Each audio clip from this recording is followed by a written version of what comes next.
माहूर येथील रुग्णालयात 22 मार्च रोजी तहसीलदार सिद्धेश्वर वरणगावकर यांच्या अध्यक्षतेखाली व पंचायत समितीचे गटविकास अधिकारी विशाल सिंह चौहान, नगरपंचायतच्या मुख्याधिकारी विद्या कदम, ग्रामीण रुग्णालयाचे वैद्यकीय अधीक्षक डॉक्टर व्यंकटेश भोसले, तालुका आरोग्य अधिकारी डॉक्टर साहेबराव भिसे, पोलीस निरीक्षक लक्ष्मण राख यांच्या प्रमुख उपस्थितीत पार पडलेल्या बैठकीत बाधित ठिकाणाहून आलेल्या नागरिकांनी नियमांचे उल्लंघन केल्यास त्यांच्यावर कायदेशीर कारवाई करण्याचे निश्चित केले।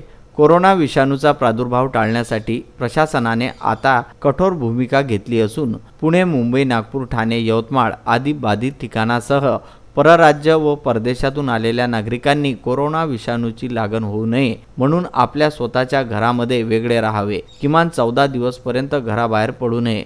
तसे केल्याचे निदर्शनास आल्यावर त्यांच्यावर कायदेशीर कारवाई करण्याचा बैठकीत निर्णय घेतला। त्यामुळे कोणीही व्यक्ती, संस्था अथवा संघटनेने नियमावलीतील नियमांचे उल्लंघन केल्यास त्यांच्या विरुद्ध भारतीय दंड संहिता कायदा 1860 च्या कलम 188 नुसार कायदेशीर कारवाई करण्यात येईल, असे तालुका प्रशासनाच्या वतीने तालुक्यातील नागरिकांना आवाहन करण्यात आले आहे। विदर्भ न्यूज करिता संजय घोगरे व राजू दराडे यांचा माहूर येथून वृत्तांत।